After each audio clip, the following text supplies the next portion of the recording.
Pagtukaw kamo sa tanang panahon nga nag-ampo, nga unta makabaton kamog kalig-on, aron sa pag-ikyas gikan niining tanang mga butanga nga mga hitabo, ug sa pagbarog sa atubangan sa anak sa tao.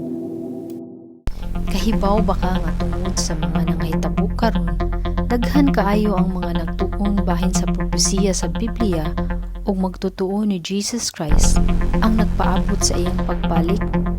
Kung mo-search ka bahin sa katapusan sa kalibutan, daghan kag makit-an nga mga video. Sa Matthew 24 verse 1, si Jesus mipahawa sa templo, ug samtang naglakaw siya, miduol kaniya ang iyang mga tinun-an ug ilang gitudlo kaniya ang mga bahin sa templo.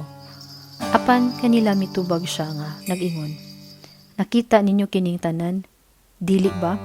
Sa pagkatinuod, ingnon ta mo nga wala unyay mahabiling usa ka bato nga pinatong sa bato nga dili pagatumpagon." Ug sud lang sa 70 years human gihatag ni Jesus Christ ang maong prophecy. Nahitabo ang pagguba sa Second Temple ug ang tibuok syudad sa Jerusalem atol sa pagsugpo sa Roman Empire sa rebolusyon sa mga taga-Israel. Hangtod karon, wa pa gyud natukod ang bag-o o ang ikatulo nga templo sa Jerusalem. Sa padayon natong pagbasa sa Matthew chapter 24, dito sa Mount of Olives, giduol siya sa iyang mga tinun-an nga sila ra, nga nag-ingon, "Tug-ani mi, kanus-a man kini mahitabo ug unsa man ang ilhanan sa imong pag-anhi ug sa pagkatapos sa kapanahunan." Ug nitubag si Jesus, "Pagbantay mo nga way mo ang ilad ninyo, kay daghan unya ang mutunga dinaa akong pangan nga mag-ingon, ako mao ang Kristo, ug daghan kaayo ang ilang ilaron.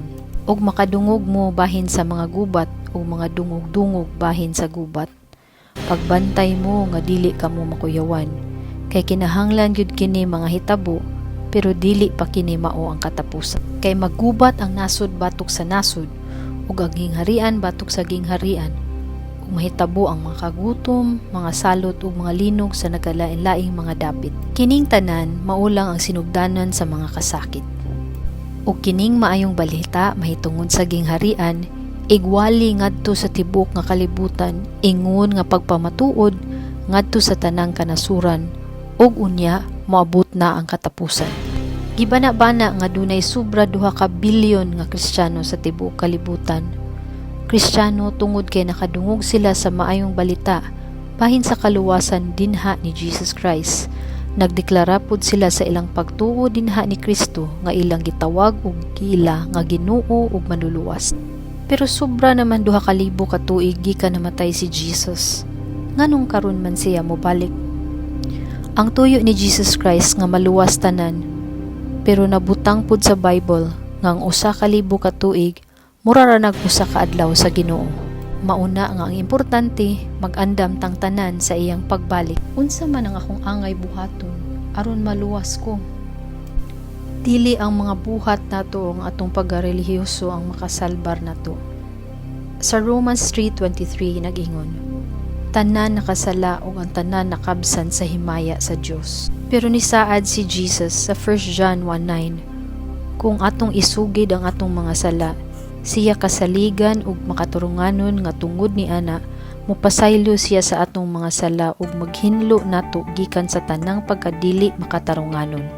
Siguro nagtuo ka nga okay ra ka ug malangit ka, pero sa John 14:6 si Jesus niingon, "Ako mao ang dalan ug ang kamatuoran ug ang kinabuhi. Walay bisan kinsa nga makaadto sa Amahan gawas kung pinaagi kanako."